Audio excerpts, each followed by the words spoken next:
All right. Hello and welcome everybody to the Western Hopium Den. I feel like I just saw a cloud of smoke and let's great just get I started didn't with the Hopium get already. started.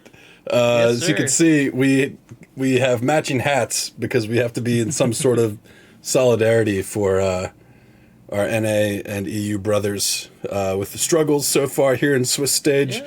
Some struggles more than others. But before we get to all that, I wanted to do a little intro here, Halfling. And all I would say is that, my cognitive empathy is so, Get to is it. so much more, so much more impactful than anything your pathetic neurotypic excuse for empathy could possibly understand with regard to tier 2 and tier 3. But there was obviously some LS drama with a Blaze Olive, Yes, dude. Yes. which was so goddamn funny. I read like the entire thread. There was like dozens of messages, and it was just one of those classic LS threads where it's like he is just like giga autistic in like, and I can say like I'm autistic as well, but he's just like the way you hyper focus on something with like regard to his argument, and he's just but also he's like using logic and like just talking about like the definitions and correct things of what he's saying, which like it makes sense what he's saying. And then you have a Blaze Olive in the responses just kind of like constantly ceding ground and moving the goalposts and not really making a coherent point. And in the end, a Blaze Olive, after all that, somewhat like tries to apologize in like a weird way, I thought. That LS just says basically like, whatever, enjoy tier 2/3 in league and in life. And that completely blew up. Everybody was looking at that. Also, I just realized I forgot to hit record, so I'm gonna have to do the cutting thing again, which whatever, it'll just take an extra like 30 minutes to upload. So hey, none of that pity applause. Enjoy tier. You said that like, oh yeah, I'll hit record here and then be quiet. Nah, it's fine. Hey, it is Yeah, what it was, is. But yeah, that was you a saw that? wicked thread. Yeah, You that was a saw, wicked yeah. thread Oh my to god. pop out. And who do I see at the bottom of that? The reason that this pops up in my feed that I on an account that I don't follow you on, but you show up on my feed there, and I'm like, oh my god, what is he doing? But I shouldn't have been at the bottom. I had like 200. I had like 200 likes. That's my introduction to that thread. It wasn't the Ablaze Olive. It wasn't the stay tier 2, 2, 3 forever. It's you popping off on them too. It's so goddamn funny. That was such a, and the argument started from like a stupid point as well. It was, can Rengar ghost support? Answer, sort of. You have to be really good at him. And then someone turned into the argument into like Hextech play A experimental Blaze Hex play Olive because he linked the old tweet from LS about the Hex Tech, on the Mordekaiser, which is actually like, good, by the way. It is a good item for different reasons than Ellis is talking about, because Ellis is super big on like DPS, because I imagine his brain is almost entirely like MMO focused at this point, because he was so ready for the Riot MMO that they've canceled 3 times now. I remember him saying in like 2022, 21, he's like, yeah, I'm just here until the Riot MMO comes out, and then that's what I'm playing. But DPS is all that matters in MMO, but sadly we're not playing an MMO, so there's more to this game than DPS, and you want the move speed, attack speed. Yeah, like Dom mentioned that, like the ultimate cooldown as well. Like that's a big thing on Mordekaiser. Well, I'm not really a big thing on the ultimate cooldown. I actually tell people not to level up Mordekaiser ults until 17, 18. I know, right? Because the cooldown gets so, it's pretty low already. It's gonna. Don't you get more stats from more ranks of the spell? No, it's just cooldown. It's 10 seconds off the cooldown each rank.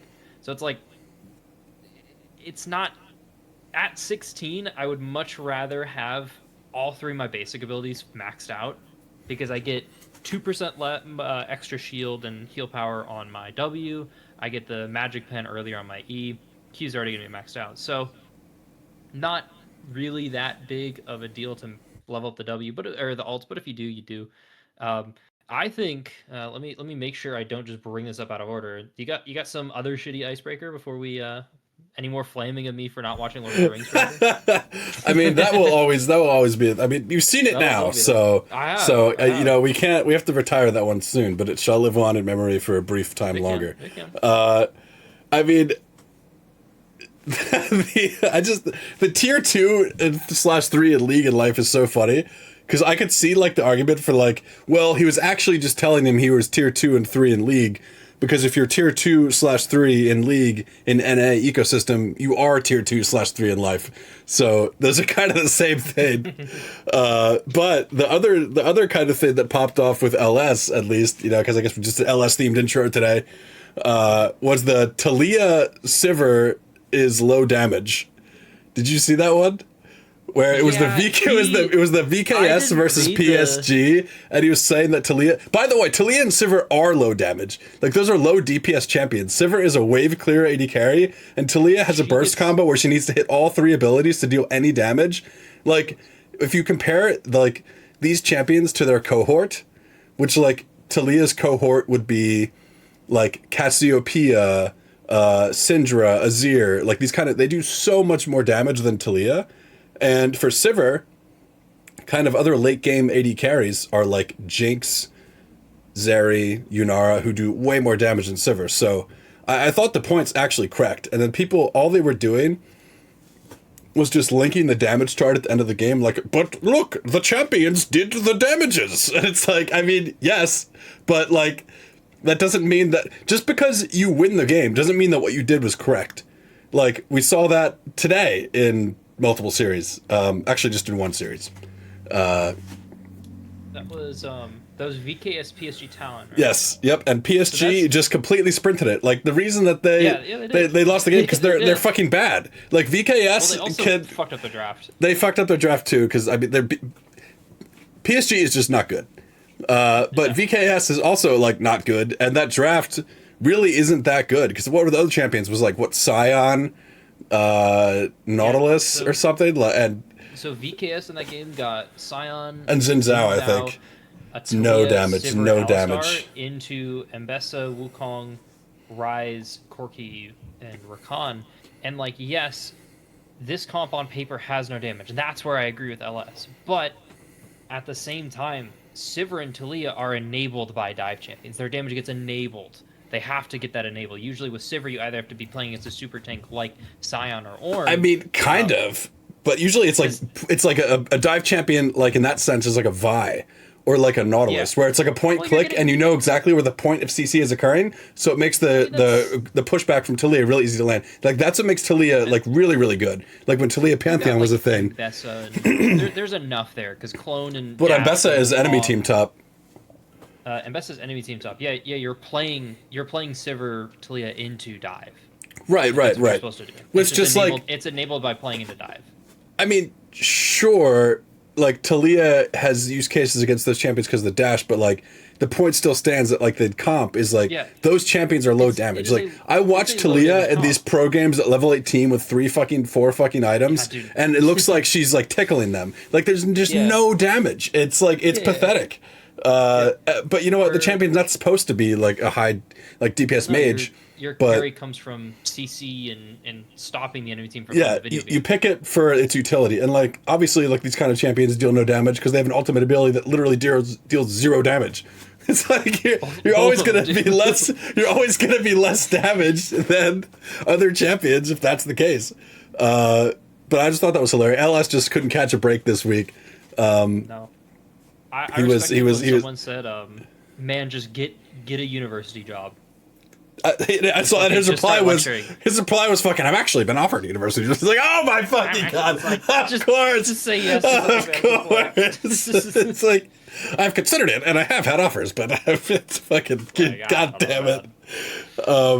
Yeah, I thought that was so funny. That was fun. But I mean, okay, so but we're LS defenders here. LS did nothing wrong. He's right about everything. Renekton R5 is troll, whatever the fuck. Like, Leandre, hashtag Leandre's, I don't fucking know. But Moving on to some other places where horrible drafting / gameplay and low DPS may have occurred. Let's recap the world's Swiss stage. Starting out with the LEC. Talk about them a little bit. We'll get into more of that later when we touch on the match from today, which everybody was hyped for. But in the LEC, we had our representatives Fnatic, MCoy, and G2. G2 we'll obviously talk about later. But Fnatic and MCoy. I think we had some of the Fnatic players decently high on our tier list coming into this event. At least maybe Upset and Mickey. Wait, upset Mickey high. And I feel not good about that. I don't think anybody on the team played good. No, this is a tournament where Upset is going to continue to struggle with the, Upset KDA at risk rumors / just kind of play style that he got. Now, I 100% agree with the, it feels really much like he's just playing for his job security. He's playing for KDA 100%. But at the same time, when you look at the games that he was given on this Fnatic roster, that man was not given winning positions. I don't know why he's agreeing to playing Ezreal into fucking Sion and 2 other tanks. Speaking of no damage comps. Yeah, speaking of no damage comps, he picked Ezreal into those champions. Series 2 with them. Let me try and find a fucking Swiss bracket because it's always impossible, and I hate the one on All Esports. Yeah, it's horrendous. It is not great. I just have to use. I think he had like a Kaisa or maybe a Varret. Then he went against Billy, and it's like they're gonna lose that game. Billy lost 100 of these, and they were pissed about that. So they're gonna get their revenge. Yeah, they came in angry. And then Movistar Koi has just always been a better team than them. Like pound for pound, as a group of 5, Movistar Koi is better. And maybe in like winter, Fnatic was like when a Fnatic was actually playing like super super good. But it just seems like. I feel like when that happens with teams, like when they start out really good in the winter, and then as the year goes on, they get worse. It's just so I feel like that speaks to like, well, I don't even know if it's, I feel like it speaks to like a bad team culture and bad like practice habits and review habits. Because if you are consistently getting worse after starting out good, that is so much worse than starting bad and getting better. And obviously, because like you want to get better towards the end of the year, because that's when the World Championship is, the tournament that all the plebs think is the only one that matters in the entire world, which is obviously super annoying. But yeah, I mean, they ramped down, whereas a lot of the other teams, I thought were ramping up, and now you come to the tournament, I'm like, oh, MCoy actually just isn't that good. But, G2 obviously ramped up. But Fnatic, there's already rumors and like roster stuff with them going around on Twitter. I saw their coach tweeted out something in Spanish where he's like, you saw that? I assume where he's like, some people on this team didn't try that hard, but I put all my effort in. It's like even their coach is fucking KDA protected at this point. Like he's just trying to like defend his job, like going out there like, it wasn't my fault. Please, Sam Matthews, I like your DJ sets. Don't fire me. I listen to them while I drive or whatever. I don't know. It's just like, it's so crazy, man. Like what a dysfunctional org. And then the EU orgs, honestly, like top 4 are super dysfunctional because they had KC coach fucking slide in the DMs, like giving them, so we will pick the Draven, send me the boobs. Like, I don't even understand like what that guy was on about, but LEC needs to figure their shit out, man. It's looking tough over there. Oh my god. Yeah, we gotta get Los Ratones in. Everybody's talking about them now. I mean, they just lost the playoffs. Yeah. They lost to our own, not really NA homegrown talent, because apparently the quote from Cubby, which someone was discrediting him in this tweet, and it's like, if there's a tier 2 caster that I'm going to trust for information on players, it's going to be Cubby, man. Bro, yeah, somebody said this guy just always says bullshit about like Cubby, and I'm like, dude, are you actually retarded? Like, and the thing that NA teams didn't like about his quote, he had little brother energy. It's like, what does that mean? And he put that in quotations, though. Like, that's probably something that he heard directly from somebody involved on the team side, or else you wouldn't put that in quotations. So, like, So like, it's crazy that people are like, oh, Cubby's saying that, he must just be dumb because he said that one time that JoJo and Inspired were like a top 5 mid jungle going into the world tournament. Well, how's that take fucking age, dickhead? That's fucking a good ass take now. Inspired was ranked as like a top jungle going to this tournament. JoJo has a world class laning phase. Obviously, these players are insanely good, so he clearly has an eye for the game and knows what he's talking about. And all these fucking idiots are out here just like crying on Twitter because. I don't just, who can know? They just lost their gold solo queue game. Who knows? But yeah, I mean, speaking of gold solo queue games, dude, that Fnatic gameplay was horrendous. And MKOI, like, I just was extremely disappointed because we ranked a lot of those players super high. Like, like Alvaro supposed to be super sick. Supa was solid. Mirwin was extremely good in the playoffs. Then you had, of course, JoJo, who's very good. El Yoya, the team captain, El Capitan on that team. Looked like he was ramping up. On the Fnatic side, you had Upset, who won MVP earlier in the year. Mickey X, most legendary support EU's ever produced. Then you have Poby, the greatest of some time. Some roads lead to him. Whatever the other memes. And then Razork, one of the best jugglers in the EU. And Oscar, who I've actually always thought is horrendous. And hey, at least he proved me right and was a complete bot at this tournament. So yeah, I don't have a lot of hope for MKOI as they move on. Obviously, I'm happy that they made it over Fnatic. I think they played better overall. But yeah, I don't feel really good about MKOI. Who do they play coming up here? Isn't it BL? Nope. Team Secret. That's right, Team Secret Wales, bro. Okay, I could see them losing to Team Secret Wales. I could see them losing to Team Secret Wales. It is the second easiest draw. Wait, is it the? Yeah, I would say it's the easiest draw. I think so. Team Secret Wales is better than Vivocade right now. Vivocade's got some. It's because they have hands. Water. Yeah, they've got hands and they play against better teams, but I mean that 1-2. Is a very, very scary group for some certain individuals. Who posted a video of themselves cheering when they got a T1. 100 Thieves has been going through what could possibly be one of the hardest group or Swiss draws we've seen in League of Legends. They've gone BLG into. They went into TES. Who was it? Top Esports. Then HLE. Top Esports is, and then HLE. And then now T1. Honestly, they haven't looked terrible against any of these teams. BLG, BLG was pretty close in the game that they won. It was a couple mistakes, a couple just barely living on 50 HPs. But that's the BLG comp. That's the way. If they don't. I think they look terrible against Top Esports, man. Like they got trounced by Top Esports. They did get trounced. They got completely smacked. That was kind of an expectation, especially when a lot of what you do was shown against BLG. BLG is this super fight heavy team. In one best of one. Is very similar. How much could they have gotten? I think you show you show that you're super willing to just buy into the fights as well.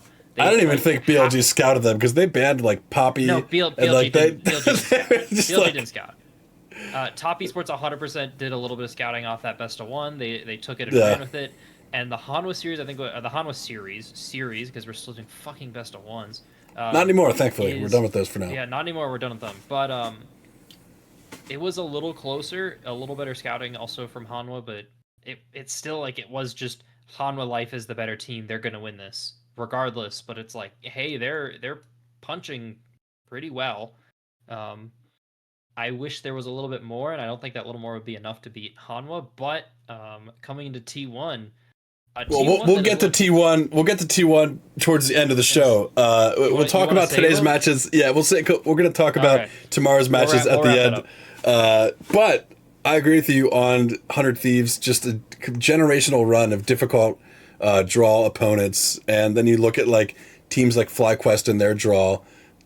Teams like MKOI with what they've had to play against, and it's just 100 Thieves just couldn't catch a break. But something they're winning at every single day is Dokal's content, which has just been amazing. He's just been shirtless in his hotel bed, yeah guys, tough match today. Just got done doing legs and biceps. gonna get in there tomorrow and show him how it's done. Like, it's like, it's all he's doing, and it's 4 million views on Chinese TikTok or whatever. Like, it's actually just crazy. They fuck with it. They do. Like, I fuck with it too. I like that kind of like casual content Dokle's doing. He's really just reaping all of the good. Copying it too. He did. He tried. He doesn't have the same aura, but he did try. You know, just like when he was a player, he tried really, really, really hard, but his aura just wasn't there, and he was never good enough to be a good mid laner. But everybody was always saying, "Man, this guy tries really hard." But then thank God, he retired and stopped inting every team he was on, so that was great. But Dokle, the content king, and really been enjoying that from him. I just think it's great, even if you're losing, to just keep putting out content.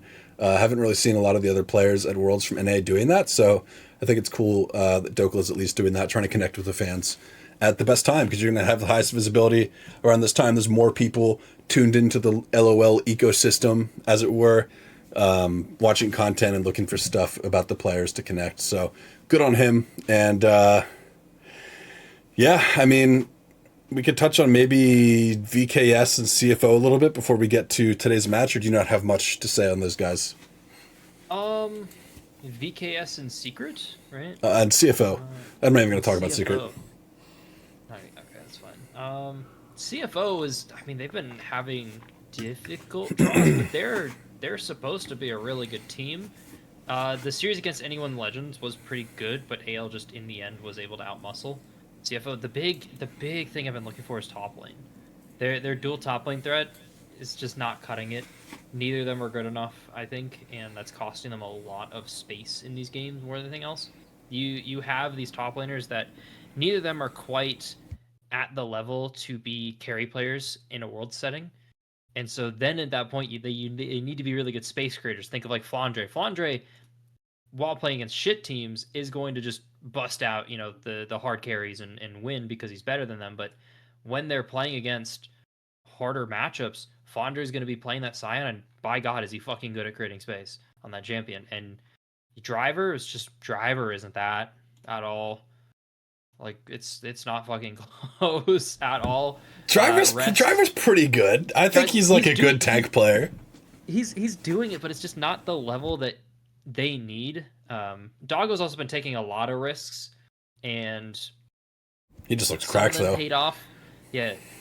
Some of them have been paying off and some of them haven't, so it's kind of like this 50-50 split of like, I think they're going to qualify in the next series because they've already lost a Hanwha Life, so they're probably, even if they get like, say they get the T1 or they get the Billy or Movie Star, I think they can qualify pretty realistically. So pretty happy to see them go into that next stage again. We get them in a best of 5, and hopefully they will not choke again. Yeah, honestly, I love seeing CFO. I wish that they would just like swap CEOs with the GAM CEO, just so we could see that guy at the event more. I think his energy would match the CFO energy with the dancing and everything. But aside from that, yeah, always love to see CFO. Obviously, Hong Q is like a young phenom, the faker of Vietnam, coming out. Doggo, who looked like the worst AD carry in the league in the LPL, is now in this team looking like the best player on the server in some of these games. And Junjia, former world champion, just playing super, super good. So I love seeing these guys. I love the energy they bring and their aggressive play style, and they just play like they play with nameplates off. Like whoever they're against, they're just like they're going to play their game, and I love to see it. VKS kind of try to do that, but they're just not as good, so they don't succeed. Been pretty disappointed from them, but I don't think anybody really expected that much. So not really much to say about them, to be honest. But today, we did see CFO unfortunately lose to Hanwha Life, I think in what was a 2-0, I believe. Hanwha Life looking pretty dominant, looking very Korean. And then we had a series go all the way to 3 games, and a Western team won, which was great. We had, of course, Fly versus G2, 3-game banger. G2 managing to take the series here today, this morning, to qualify on over to the quarterfinals, which I believe is the first time in Broken Blade's career that he's made it there. He's been to Worlds 5 or 6 times, I think he said in an interview, and he's never made it out of Swiss. So he's finally made it now, which is great for him. And I think they said this is the first time a European team has made it out of Swiss, and obviously they're referring Yeah. to that being like when they changed the world's format to having Swiss. So it hasn't been that way for a long, long time, but has been a couple years now. But yeah, G2 coming in, the shining hope of the LEC versus the best in the West in quotation marks, but now we're just west of the best in the West, which is, you know, it is what it is. But we can kind of go through game by game here a little bit. Halfling game one, I thought there was a little bit of a jungle gap going on in that game one with Inspired and the Wukong. Had some really sick smite steals. About a 2 to 3K gold lead. Otacon contest was really good from Inspired. The pick on Caps too. A couple of different picks on Caps. On the Wukong, just throughout the series in general too, Caps was really side laning terribly, to be honest. Getting caught very often. Yes, it was at like opportune times where it's like, okay, there's not really something to lose on a couple of them, but there were a couple of really impactful moments. It's kind of a turn away from what Caps has been known for, which has been his. I think to touch on the first game for a little bit, I think the Bard pick away by LeBron James LeBum was horrendous. Yes, like that just was like he's just like, okay, we have a fourth band because we can take the Bard away from Busio so he can't play the Bard, and then he just proceeds to be horrible at Bard. The first thing he did in the game with Bard was roam and just miss his Q on a target that's moving slowly. It's just like we're not even like he ulted like twice. Charges. Yeah, he didn't ult for saving team fights. It was bad. His flashes were bad. His redemptions weren't like phenomenal either. Like he was just overall bad at the champion. It's that situation where like you as a team convince yourself that yes, this pick is we're gonna pick this as a fourth ban in this game, but you do still have to like play the game. And Labrov definitely didn't, and that's okay. He didn't. A thing with Fearless you can do is you can just take away a bunch of champions and kind of use those as bans as well. And I kind of say G2 did that this game one to give them the benefit of the doubt. They took away both the Maokai and the Bard here, which are like both Busio and Inspired are fairly good at those champions. And I thought the Victor pick was weird too. Like I didn't understand taking Victor when we already had Maokai and Bard, and we're just doing triple AP. It seemed pretty shit. I mean, unironic, since we're going like Bruiser, if you have a tank support there, you could get away with Tristana, but otherwise, like you do just kind of have to run the Yone. I mean, you could do Yone, you could do Tristana, like you said. You can do like another AD carry mid. This was a game for Blippo. Blippo actually played super well. He was winning top the whole game. Yeah, he was winning top the whole game. He's on a tank. He's positioning like he's a tank. And then in the second game, he was not on a tank, but was still positioning like he was on a tank, which did not work out so well. He's playing Rumble. Didn't work out well. And this was another pick where I felt like they're like, okay, we're going to pick it away from them because, you know, but then it's like Broken Blade doesn't even play Rumble, by the way, so you don't have to pick it away. You could just not pick it and play something that Whip was actually good at, but he's not like terrible at Rumble. Yeah, he's not usually this bad though. He like was running it down this game. Let me pull it up specifically, the draft, so I can stare at it for a second. I just open up the entire VOD, please. Yeah. Because what happened is FlyQuest opened with Wukong. It's a correct decision. That's game one. They do everything right game one, right? In terms of drafting, usually it's something that FlyQuest can have issues with, but we see some pretty good. Actually, no, that's game two. Why is it labeled as game two? Great. The replay is incorrect here. So all I remember in the draft for game two is FlyQuest had the option to pick the Galio away themselves. They were planning on going Rumble.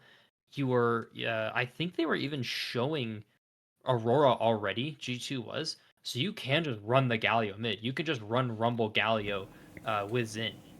That was on the map already. Didn't they first pick? They first picked Rumble, yeah. Yeah, they first picked Rumble, and then they Xin Annie. And I really didn't like the Annie. In this game. I really didn't like the Annie. You just have the option to pick the Galio yourselves, and they just don't do it.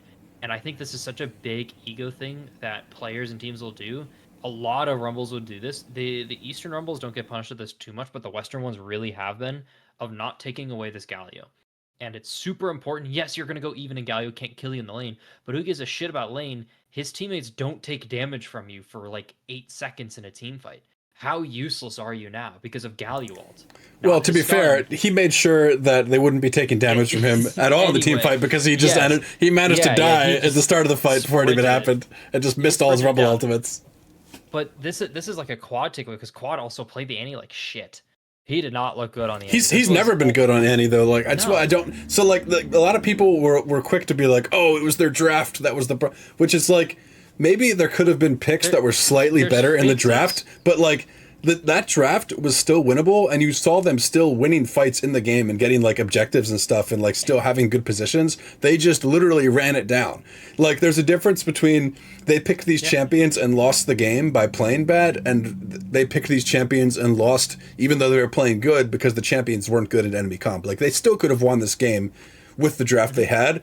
They just didn't optimize it as well as they could have. Soraka was smurfing this game. Like so many people, fucking retards, are like, "Oh, well, that's what happens when you pick Soraka." Megalaw. It's like, bro, Soraka was the only reason they were even like. And Masu's Lucian was also doing quite well. It's like you just cannot play the game if you have a sprinting Annie and Rumble in your team, and your front line then is Jin Zhao. So there's just no threat to keep anybody. Like you can't even DPS at that point. And I think part of that came from their confidence in the Soraka, because they're like, oh, we're super invincible. But if you look at what G2 did, they did build heal cut, and this isn't Aatrox. It's not like you're getting 700 heal from a Q. Soraka is just like it's little 200s every couple seconds. And Bwipo was playing like Soraka, like abilities, basic abilities give him like 3 Warmogs. Like, it didn't make any sense. It was just a bad play. And if you look at enemy team, Labrov finished with a Bramble Vest, Skewmon had a Bramble Vest, Broken Blade had an Oblivion Orb. How long, I don't know. I don't get to see that on Game of Legends.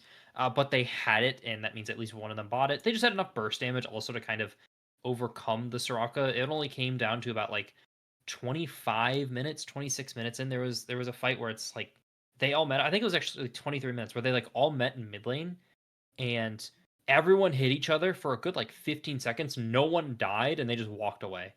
They're like, well, shit. And then I think they bought a bunch of heal cut at that point. But still, game 2 was mostly just a disaster class from Bwipo and Quad. It was. And that will continue into game 3. Yeah, believe it or not, game 3 was the exact same scenario. But it was more fast-paced, which was exciting at least. As far as the draft went, like FlyQuest had a really retro kind of feel to the draft with the Sejuani Renekton. Like that's some old school shit. Like last year, before Fearless, Bwipo was playing 9 games of Renekton in a row. It's inspired on the Sejuani, looked like the best Sejuani in the world, and whenever he was locking that in. So you're thinking like, okay, like Sejuani's not really a popular pick right now. None of the Asian players are really playing her. She's not really seen a lot of success in Fearless and this year, but still a strong like tank pick, and maybe can make something happen. It's like a fine B tier. B-. Yeah, and then Skewmon locks in the Mundo, which is also not a good jungler, right? Especially not good into Azir, which Quad had locked in. So it's a little bit of troll drafting on both sides here, just in a way, but FlyQuest rounded it out with picking, I think, what was it, Jin as their AD carry pick, and there's a lot of discourse that hates this Jin. I don't really think it's that bad. You have a scale-in DPS pick with the Azir. Yeah. You have frontline with the Sejuani and the Renekton, and you saw them find successful angles in this game with the Jid where he was melting, where he was melting people, and you can set up ranged pick with the Sejuani, with your W, with the Azir, with your W. It's just it's really hard to play the game as an AD carry for Masu when your frontline Renekton is sprinting it down, which he absolutely was in this game. And who was Busio playing? Wasn't he playing Nautilus? Who was he playing? Yeah, it was Nautilus. It was Nautilus. He was on the thankless Nautilus role where his goal is to hit Q, hit ult, and die. And he did everything he needed to do in these fights. Yeah, there was he played well. The only team fight I can think of that he messed up was not before. It was 1 or 2 team fights before the big int, where they found a pick on Labrov, and they'd been doing this all game, where they've been trying to one-shot Labrov, because their counter engage is really good, G2's is. But this one, it didn't work, because Busio just, instantly blew everything on Labrov. Hook, auto, E, alt, all onto Labrov, and there are 3 people. There's Caps and Skumond are standing just straight to the right of Labrov, not CC'd at all, starting to slam into like Bwipo, who's getting one shot because he's under an Ecton and he's not breathing correctly or something. And Han Sama at the same time is like at tower at Nautilus alt range, just charging up Qs ready to come in an auto. So that's like the one situation where I'm like, okay, you probably could have ulted someone else here, but literally everything else is perfectly fine. He played well, good enough, well more than good enough. He did his job, even though the KD is pretty sorry. But that's literally just what Nautilus looks like. That's what Yeah, Nautilus like in that like. game, you have to be like zero and some amount of deaths close to 10. Like it just is what it is, especially when your top laner's playing that way. And I agree. And he got a lead. He got a lead. That's exactly. He was ahead by a lot, and he still like played like an absolute maniac, ran it down. And props to G2. Broken Blades Jax was pretty good. And Han Sama on the on-hit Varus, I thought was going to be kind of hard to get value in that game because of where you have to stand and kind of what you have to position against, but he played pretty well. Caps Oriana was super good, a much better look than his Victor, which ended the game like 1-5 in game 1 or something like that. But yeah, and Skumond on the Mundo, like Mundo obviously not a super good pick in that draft like into this year, but it's a comfort pick for Skumond, and he showed why. He, other than that random int in the mid lane fight, that we were actually watching a replay of when the game-ending fight happened, which was great. But yeah, I mean, G2 come out with a win in Game 3 then as well, and a lot of people were really quick to point to the draft, but as we discussed, really not as much of a draft issue as a Bwipo running it down mercilessly issue. Sleeper Soldier activated, mid-terrain candidate, all the memes, whatever usually people say about like Kanavi, just Bwipo here for the EU this time. But yeah, that was tough to see. But I thought it was even tougher. Like, did you see any of the post-game interviews, like in the Inspired or like Masu? No, when they're just like people were asking them basically like Inspired had an interview at the end with I think Dracos, and he was like, what do you like looking ahead? What kind of draw do you think you're gonna have, etc.? Do you think you could win when you play against people? And Inspired's just like, if we play like we played today, we will not beat anybody. And he just sounded like so pissed. True. He was like, he looked so mad. True. Yeah. And I think but he was trying so hard. He's like, some of us were kind of just doing random things. Like he just wasn't saying Bwipo. And you have to think like they have a 6-man in the top lane. So like, is this a moment where you put in your 6-man? Like, that guy when he was playing looked like he was more responsible with his leads than Bwipo. Like he actually would get a lead and play correctly. If they draw for some reason, if Vivocade beat Billy, and like 100 Thieves beats T1 or something, and that's your possible draws, you can 100% sub in Gakkos. But if you have to play against the Billy, the T1, or like even top esports or Gen G, who are also going to be in this available pool for round 5, you kind of do just need the like mechanical history that Bwipo has and like the experience, because Gakkos on world stage and elimination game is generally gonna not be a reliable source to play the same way he did against DSG in the LCS, my bad. VKS also. Thank God. Knock on wood. Stays that way for a longer time. Bro, first of all, did you see that cringe ass like middle segment announcement they had during Worlds where there was like a thing where they were just it was like a meme segment where they were just playing clips of the fucking LCS, and every time someone said LCS, they had an LCS logo and like a little noise plop over their face like it was called the LTA and they were supposed to say LTA, but listen to them, they're saying LCS. And it's like on the Worlds broadcast. It's like, bro, this isn't China. Nobody gives a fuck about the LCS, LTA. It's like the fact that you fucking change the name of the league, and then like we're trying to meme on yourself for changing it back like you're like doing something good. It's like you made the mistake in the first place. I'm so goddamn annoyed. Like they can't stop sucking their own dicks about like making a change everybody asked for 9 months ago. It's like 10-year-old corporate strategy where there's 2 ways to approach mistakes like that. Change it and literally never address it again. Just say like, not even our bad, just change it, no words. Or you have to do this whole thing where you like self-deprecate on yourself for a good couple months Sure, it. but do that on the LCS broadcast, not on the Yeah, do that on the fucking LCS Worlds. broadcast when you're It's like so annoying to replaying put it on clips Worlds. Or this is just weird, but I mean, it's a Riot broadcast, and so is LCS, so like whatever. Um, it's to them, it's the same thing. They just have different talent to work with. They don't really care about Yeah. the teams because why? Because if they cared about the teams, they would have the casters that have been watching them forever, and make sure we have proper representation in every broadcast. Instead Right, of and they putting wouldn't. Yeah, our LPL and LCK guys on the NA and EU games, and the NA EU guys on the LPL LCK games. But and they wouldn't let Los Ratones in an LEC for free either. they will. If they cared about They the teams. If they cared about the teams, they wouldn't do that. He will.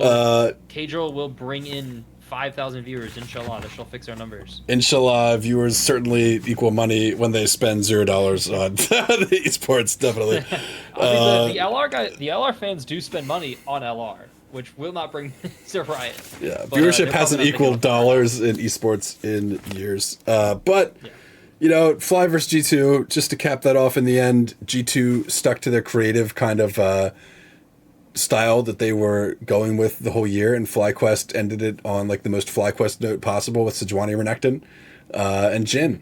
So just tried to play the standard boring front to back and played too slow, or in Bwipo's case, too fast and loose, and ended up losing. So RIP to them, but they're not out. They have yet to have their next opponents determined, so there is still a chance for FlyQuest to make it to the quarterfinals. They will have to beat one of the opponents that are left after the chips fall tomorrow, and we see who takes the W between, T1, 100 Thieves, and there's one more. There's two more, actually. There's TES, Gen G. Yeah, TS Gen G. And Movie Star. And Movie Star TSW, right? So there's a total of 4 more matches, kind of 2 more days. Let me pull up the schedule because that for some reason isn't on the bracket. Oh, that's surprising. How do I pull up the schedule? Well, you're going to go to lolesports.com. Home is schedule, event and standings is how you bring up the bracket. Yeah, there used to be a schedule tab. Yeah. I mean, they made that the home. That makes sense, but also, I don't know. I've been spoiled with Valorant, with VLR, and CS:GO with HLTV. Holy fuck, those are just so much better. Oh yeah. than everything Riot ever pumps out. So tomorrow / tonight, depending on whoever you want to ask, we've got Louis Star Koi and Secret and Gen G TS. I'm gonna probably wake up for the Gen G TS game. Oh yeah, dude. I'm expecting the Gen G TS to be a banger. Like if TES keeps playing like they've been playing, and they're actually kind of showing like how a lot of the stuff they were showing domestically, and they're not like everybody's just memeing like, oh, TES International, haha. None of these idiots watch Kanavi when he's in the LPL, bro. This guy is like as good as any of the best junglers in the world, and he's even as good as just straight up being the best jungler in the world when he's in the LPL. And yes, sometimes this team has choked on the international stage, but right now they're not really looking like that. And I think we got to stick with like reality of how they're playing, and they look pretty scary. And honestly, I think for Gen G, like when you look at like their weaknesses, like one of their weaknesses is their jungler right now. Canyon is like kind of seems like he's on autopilot for a lot of the end of the LCK playoffs. Even now when they're playing, like this is the kind of way that like I feel like FlyQuest tried to play, where it's like they can just pick Azir, have their jungler on a tank, and then just have their mid laner farm and get really strong, and then they can just win the game. But like Quad is not Chovy, but Chovy is Chovy. Obviously, where like they can play like that. They can play like that. Like Chovy actually can just play a strong scaling champion, farm, and then just be the best player in the server and win the game. Like just like that. Like he's not gonna fuck it up. He's gonna play mechanically close to perfectly. This guy's just the truth. And his mid lane opponent in this TS matchup is Cream, who has been like really, really hard to like prove himself. Yeah, he came on, looked really, really strong, disappointed people at his first few showings, has been looking a lot better now, but even still, I think the other LPL mid laners, Shanks and Knight, Shanks and Knight are still better for me. Struggling too, he is, but he's also playing better now than he was, and I think he's still better performing than Cream at the moment, and Knight, of course. So yeah, I think this will be an interesting matchup. Like, I think TES has maybe a jungle advantage, but Gen G, of course, has a mid advantage. Top lane matchup, 369's always been the equalizer for carry players, but Keen is kind of that, like, once in a generation carry player that's, like, has, like, if you look at, like, the NBA 2K stats, just, like, nines on everything. Like, he could just play every single style, ranged, defensive, tank, mage, yeah, whatever you need to play, he can play it. It's honestly really, really impressive. And I don't know, 369 is a good neutralizer, but when you're trying to neutralize that which is, like, hard to be neutralized, because Keen's used to playing and, like, he was, like, born in the darkness and molded by it kind of thing. That'll be a fun one to see. And obviously always going to be fun to see Ruler versus another top tier 80 carry like Jackie Love. So yeah, I'm pumped for this matchup, man. When this is tomorrow at like 4 a.m. For you.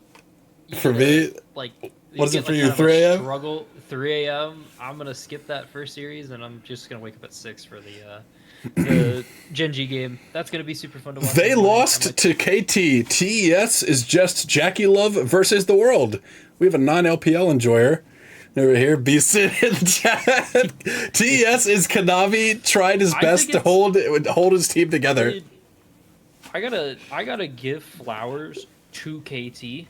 They did get a relatively easy draw, I will say, but not to say they didn't play well, because there's also, like, opportunity has to meet timing, and they 100% did that. You go movie star into Secret Whales, you still had to prove yourself against TS, and you played really well in those games.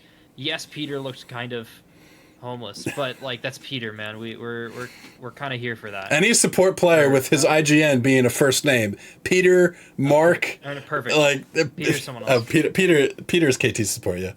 Peter's KT. But Perfect has looked good. What the fuck? What the fuck is going on? Perfect has looked good. I can't rely on LOL Esports for anything, man.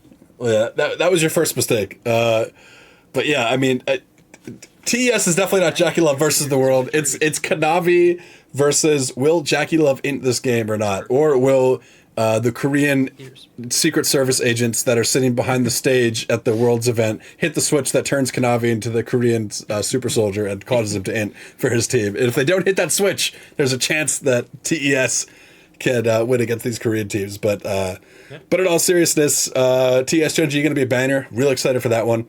I think it'll go the way of Gen G just because I think they're the best team in the world. I think they're going to win Worlds. But hopefully it's competitive. Yeah, I hate to agree with that one too, but yeah. Usually there's, like, I want to have something. It's like, at the end of the day, I have to trust Gen G because this is probably the end of what is going to be this roster for Gen G, like, minus contracts, but the big thing right now in the org is Gen G. Why is Juanito going to the LCK? I don't think Juanito Arturo Garcia. You said contracts. I didn't fucking know. Sorry. Plain overhead. I'm not looking up. I'm sorry. But, like, the big issue with Gen G right now is a little peer into it is they've just blown up their Valorant roster, and Gen G isn't as rich as T1. This is a well-known fact. Arnold talks about this literally every year on Twitter. Is like, hey, by the way, like, we don't know what's going on with the contracts 100%. We might have to restructure. You have 5 of the best players in their roles constantly. It's going to get expensive eventually, and they've been able to negotiate contracts to keep that. Now their Valorant roster blew up, and a player that they're currently trying to scout is Ospas. Ospas, for any Valorant enjoyer, is quite literally prime simple after the op on cash play. Like, it is crazy how much this guy is going to go for in the market, and Gen G is one of the top destinations, and the rumor is 7 figures USD minimum. So there's a chance this Gen G roster doesn't play next year. I'm not saying it will happen. I'm saying there's a chance. So they do got to win. They really got to win and clutch up, so that's what I'm hoping for. They're playing for for their CEO's job. That'll be some good motivation for them with the Korean hierarchical culture. But hey, it worked for IG. Yeah, sure. Anyway, MKOI versus TSW. Another match coming up. I think that's just a MKOI victory. I would hope our boy JoJo can bring that one through. I don't think Team Secret Whales has looked very good. I think they look mechanically okay at sometimes, but their macro is bad. They're a content team. There's they're just here because we feel bad for the LCP, and we're like, well, you're a major region now, so we have to give you 3 seeds. And Yeah, I they would have did rather come seen second. GAM. I'm pretty sure they came second. Yeah, they did. Remember? They did. Because once again, all the stuff on LL Esports is unclear. And they beat out GAM to do it. But I think it's just a situation where, like, we know that GAM has the firepower to show up for Worlds, whereas, like, Team Secret Royals is doing fine. They had their first series against Vivocade, and that's kind of just like the bye week, you know? It's like when They're fun to watch, though, I will say. They have that, like, that crazy Vietnamese, like, fighting, like, LPL style, play style, and, you know, it shows because they scrim all the LPL teams, like, their scrim partners. Flash Wolves. Yeah, I mean... The Flash Wolves DNA is there. It's there. But the Flash Wolves DNA is literally there for PSG. They have a bunch of those players. But we're not going to spend any more time talking about them. Yeah, they're gone. That was crazy nepotism hire into just instant crash out from PSG Talon. Good riddance. Gave Vivocade their first win. I mean, I will say they all looked very happy even when they were losing. Like I loved seeing Karsa just there, like chilling with his boys, like one last run at Worlds, like with Maple and Betty. And I was glad for them to see that they were happy and having a good time, because it's always good to see that. Good competition. It is time. We are halfway through Worlds, and it is time for good competition to start. Yes, it is time. Speaking of good competition, we have our #1 seed from the LTA South, Vivocade Stars, going up against China's #1 seed. The battle of the #1 seeds, which Riot Games tells me are on equal playing footing coming into the World Championship. 1-2. First place versus first place. To because Riot, Vivocade's a 2. Okay, well, I'm just going to say, it sounds more hype if I say they're LTA South #1 seed, so we'll say that. So 1 seed versus 1 seed. The split 3 conference champion part Runner-up. S runner-up, secondary, Brazilian, CB Law adjacent, whatever the fuck. Yeah. I think they have no chance. BLG wipes the floor with them. I don't think there's a chance. Billy has looked absolutely terrible. Pretty much the entire time. They got their free win against Fnatic, and Fnatic is just kind of here because they're contractually obligated to be here. But 100 Thieves called their bluff, and they really, really fucked up. G2 genuinely challenged BLG into like a mechanics game, and specifically Bin, like, struggled. Really which bad. Is crazy because he came out at the start of Worlds after losing 100 Thieves. He said, win or lose, you guys are watching us, and I'm not watching them anymore, man. I had to watch that G2 game on replay. But like, there's a chance the playbook is definitely there for Vivocade to win, and I do trust Seal as a coach. However, it's the firepower that they lack. Even like Trimby, who is this person who we've kind of brought up a couple times, like he's the GOAT. He was the GOAT E support, inspired Mr. for Incredible. support. You know, they Mr. Incredible. They kicked him out for literally no reason, but honestly, he's at Worlds has been fine, serviceable. Even Miru, who's this person that we've talked about, as well as like, this is the mid laner for Vivocade for the future. This is their franchise player, pretty much, that they're going to be building their rosters around for the next couple of years. Also, not looking great. Just genuinely outclassed on multiple occasions. As expected, like they don't have the best practice environment. Yeah, I Brazilian. kind of expect it. But getting blown out of the water by Quad, like, I hate to say it, but he got blown out of the water by Quad both at LTA, LCS Championship, fuck it, and as well as the couple other times. Now, they've also gone on record to say we literally cannot find scrim opponents, both valid from the other teams and also like, man, this fucking sucks. This sucks, because even though there's a Team McDonald's of China, that Team McDonald's isn't even scrimming Vivocade Stars. That's so funny. So that really sucks for them. Because that's the one benefit everyone talks about at Worlds for these minor region teams is like, well, they can't even get a scrim against PSG. Yeah, they can't even get a scrim against PSG, against Fnatic, against Movistar, Koi. Fuck it, they can't get a scrim against T1. Like, no one wants to scrim them, but everyone talks about, like, yeah, they get to go to Worlds and they level up in these scrims, and then they can bring that. Their coach needs to do some work there. That's like coaching relations type shit. Well, I mean, it's coaching relations, but also like the team just kind of sucks. As you said, the players just aren't good enough They to aren't. really be at this They aren't good. international level, and because of that, teams are like, well, fuck whoever your coach is. We aren't gonna scrim you because it's just not worthwhile practice for us. It's a scrim block only for you. I And love that no even the one's gonna take McDonald's that. team is doing that. They're like, yeah, we could scrim you, or we could like climb in solo queue. Yeah.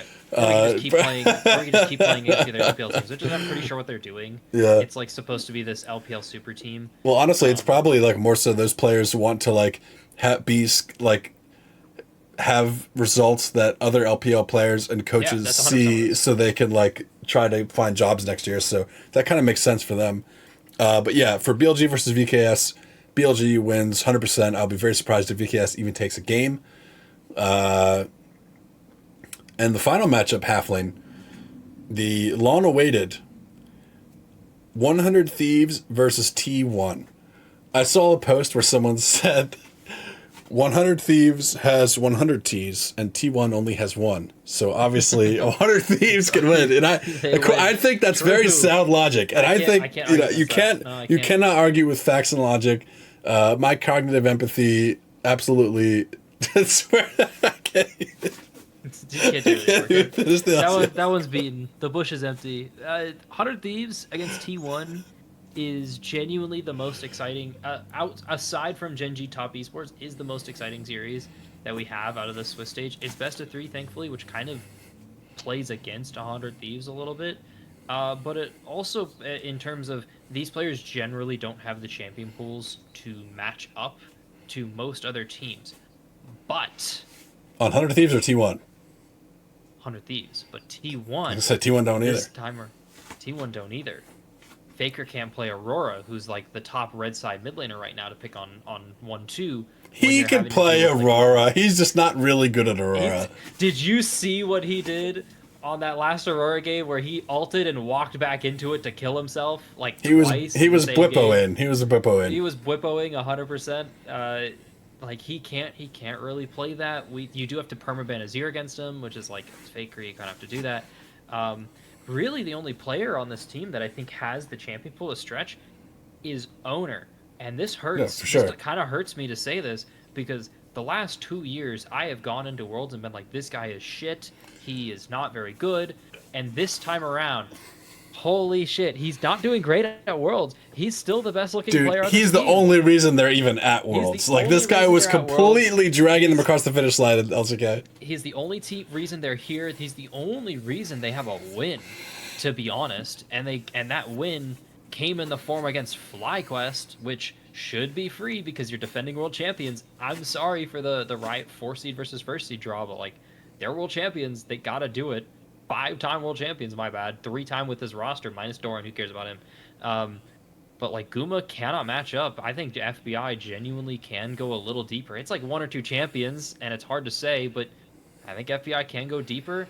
Ayla, well, let's not talk about Ayla. But yeah, I mean, I agree with you. I think that the roles in this match, which are extremely gapped, are support and probably jungle, although River's pretty good. Owner is just like, this year his play has been so good that it's like he gaps any jungler that's not on a Chinese or Korean team. It just is what it is. But, you know, as far as like big Dokes up there in the top lane, I think Dokla is designed to like try to beat players like Doran, who are like not the best laners, can get like put into places where they will be inting and can get put behind and aren't really necessarily the best at like playing the game well from behind and finding ways to impact the game when they're not in a good state. We've seen plenty of int plays from Doran, like on Camille, you know, all kinds of other champions. And Dokla is just like a solid kind of equalizer type of player who also has like a pretty decent champion pool, I think. So as far as that matchup goes, I could see Dokla taking it to Doran in the lane. Obviously, touched on Owner already, like you said, looks really good this year. Dragged his team through LCK to even get to Worlds. And Faker, champion pool issues in the mid lane. Quid, one of the better, if not maybe the best, mid laners coming out of the LCS. Some people would have said Loki, but I personally think that it's Quid. I would take Quid. Yeah, I would as well. I think he's extremely good. I think he has a lot to prove. And I think going against someone like Faker, you know, maybe for like a younger Korean player like Quid, that's something where he plays even better. But I could also see it being something where he just plays even worse because like he has the nameplate on, he's so in his head about like, oh, it's Faker. But you know, maybe it's the opposite. Maybe he plays even better because of that. So you can never really know until the day. But you know, I really think this will come down to a lot of the bot lane, like you were saying. I think that the matchup between Ayla and Keria is just so disgustingly one-sided towards Keria. Like, Ayla is one of the worst support players I've ever seen in Tier 1 play. At least he was. You know, this year he's a little better. And then Keria is one of, if not the best support players in the world ever. So it's a little bit one-sided there. But I do think FBI can go toe-to-toe with Guma. I think that, you know, they play kind of a similar style, I would say, almost even, where they're kind of like that almost facilitator AD carry, where they're super consistent, but not really known as much for the hyper carry picks. Really big kind of Senna. Guma can have the edge is because of the past with like the lane bullies. I think Guma has it, not necessarily like Draven lane bully, but like Caitlyn specifically. Yeah. I think T1, if T1 gets that, they're gonna win the game because they will most definitely just Kate Lux one of these games on Friday. They're gonna see the opportunity. They're gonna be like, it's do or die. It's time to fucking full comfort, because what has made T1 the worst team at Worlds this year, honestly, hasn't even been the players. The players not at their best form right now, but good enough to definitely go top 8. I like, this is not a position T1 should be in. It's Tom, their coach. I said this a little while ago to my college team, and I said, I don't think I've ever seen a more incompetent person get paid a 6-figure salary to do their job than Tom. He's also not their guy, coach. Everybody knows Faker is the one calling all the shots of that team. Faker's calling the shots, but he's still the dude running draft. I would even doubt that. I would think that Faker is controlling everything and say what's a pick as well. Interviews that I have to trust, but I imagine it's like a 50-50 split between players. But this is the guy that's like doing the prep work and banning themselves out. Well, both times that we've seen them really get manhandled in these games, they're banning themselves out often. They're putting their drafts in weird positions. They're really disrespecting the enemy team in terms of their prep work, and it shows so much. This has been an issue typically with Gen G throughout the whole year, and honestly throughout their whole tenure with like Chovy as mid lane, when Chovy's been the number one. And this is kind of like a top LCK team problem of like, oh, we're just so much better. And that's like a Korean culture thing. It's like, oh, we're just so much better. It doesn't matter. I feel like in esports more than anything else. But they don't draft prep, it seems. They're probably going to this time. They've had more than enough days. If I see another interview that comes out where the coach of T1 says, quote, I didn't prep for red side because I only expected to get blue side again, he said that. I'm gonna blow a fuse. Their coach, when they lost against Gen G the second to last time they went to LCK finals. That's fucking ridiculous. They lost the coin flip for side selection, and they're like, we blame the coin flip because we only prepped blue side drafts. Honestly, bro, I hope that they are. They're super cocky against 100 Thieves. They're like, these NA shitters, we'll never lose to these guys. We're just like coming in. We don't even need to prepare that hard. We're gonna dust them up. We're the back-to-back world champs. We look at these stars on our jacket. You see 5 stars right here. That means 5 world championships. 2 of them have been with these guys around me right here, except for you, Dorn. We don't need to worry about 100 Thieves. And then Big Dokes just comes out fresh off shoulder day, looking swole as hell, locking in, whatever, Scion in the top lane. Shows up with a pump. Literally shows up with a pump. You see him backstage, just with the dumbbells, just like getting ready to go. Dude, I honestly, I could walk out if they actually do them. I could see 100 Thieves winning this series, realistically. Not on some copium shit. I could legitimately see them winning. Like 40-60 T1 favored. 40-60 is crazy, by the way. I was thinking like 70-30, maybe 80-20. That 40-60 is crazy. You know what? I respect it. Fuck it. We're going 60-40, 100 Thieves. They're favored in this matchup. They're coming in. They got 100 Ts. T1 only has 1. There's no way Shaker is going to come out on top of this one. Yeah, take the copium hit. It's needed. Shaker and Boner. And, you got international Doran. How can he possibly stand up to Big Dokes in the top lane? who has been shirtless in every video he's posted on Twitter. It takes a man with a massive dick to be able to do that. So obviously going to just slap it down on the table here on Friday. But yeah, I think realistically T1 should win, but I'm just going to go ahead and predict 100 Thieves wins this one. And we can go real quick here on the upcoming matchups. I'm going to go 2-1, yeah. For the other matchups, TS Genji, Koi, TSW, BLG, VKS. Quick predictions before we sign off here.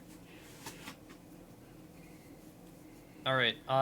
Genji TS 2-1 Genji, Movie Star Koi 2-0 over Wales, Billy 2-0, and then I'll also take that 2-1 100 Thieves 2-1. Hell yeah! Like these are Hell pretty. yeah. Like, besides the 100 Thieves, which is like the name of the podcast, I gotta root for the West, even if it's a little unrealistic. But like the rest of them, I feel like these are pretty free answers. The 2-1's like the most milquetoast answer. I can see Genji 2-0ing, and I could see top esports 2-0ing as well if they show up with all that firepower we've seen during the LPL. If they show up like they were during their like latest run, 100% this team is going to be unstoppable. But I don't see them ever bringing that up worlds wise. They really do struggle internationally. There's some sort of debuff in that organization. Plus, Gen.G just knows how to like suck all the air out of the game.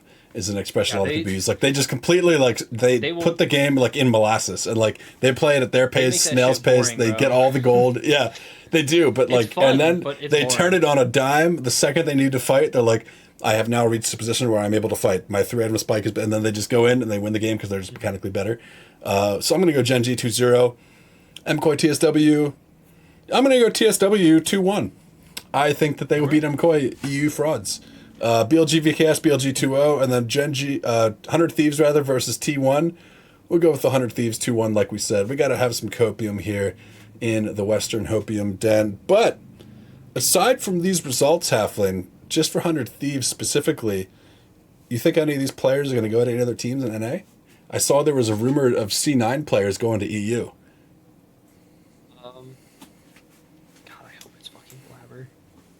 What are we like, sending a terrorist over there to like commit crimes on these other teams? Exactly. Like, is that the angle we're going down here?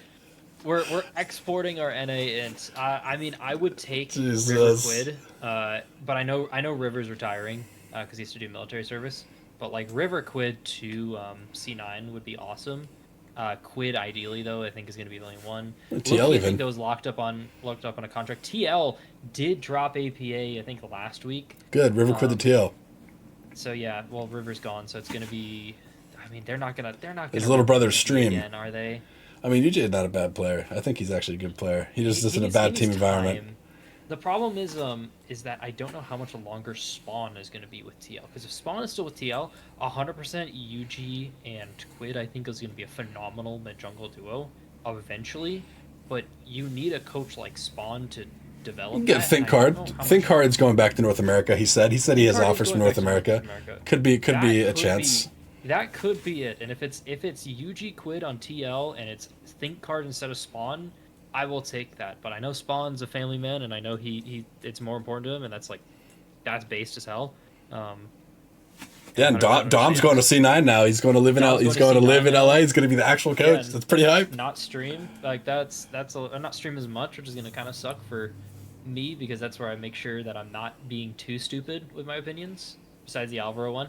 I will own that. I know I'm wrong. I'll still own it because I said it. But like, I just need to make sure sometimes I'm not too stupid because I don't want to get screamed at when I'm watching my co-streams. And I said Lucid was like one of the best jugglers in the world, and that hasn't aged well at all. Well, that was at the time. He was looking good at the time. He was looking good at the time. It fell off. That's about it. I think Dokla is probably, like, sadly, they're going to move him to a coach role. They could bring him over. They could just, like, export that 100 Thieves roster, like that whole 100 Thieves top. Dokla's going to go to Fnatic and coach Oscar Renan and then take his job. Yeah, he's going to take his job over there, too. He's just going to come up behind him and be like, I'm here to coach you to get better, Oscar Renan. I think Dokla is based enough because he would see that offer from Fnatic and say, fuck, no, I don't play for bad orgs. True. stay off because the Gax thing, and then Grabs and Gax apparently like interviewed each other on Grabs' stream, And Grabs has really fallen off after G2, which has been kind of sucky to see. Like, yeah, he's still a phenomenal coach, and he's still kind of on the bleeding edge of everything, but generally it feels like the player environments that he's been developing has sucked, and that's why I think Fnatic is the worst. But circling back to NA again, I think really the only org that's going to be taking players from 100 Thieves is TL. I don't think anyone else is going to take anyone. They're going to be too stubborn with their current rosters. You're going to see Dig, and Dig's going to be like, no, XU's the future, not Dexy. That was DSG. That Shaden is the future. He's the hope. Yeah, you'll see like Ruby, nonchalant AVGs. What's his name? Keith McBrief coming back on Dignitas. Like all these, it's just the most random shit. No. But yeah, hey, 100 Thieves T1 Copium here. We worship the Copium for the West here in this household. And we also end the stream after mini rants about Western League of Legends. So we will catch all of you guys on the next episode. Peace.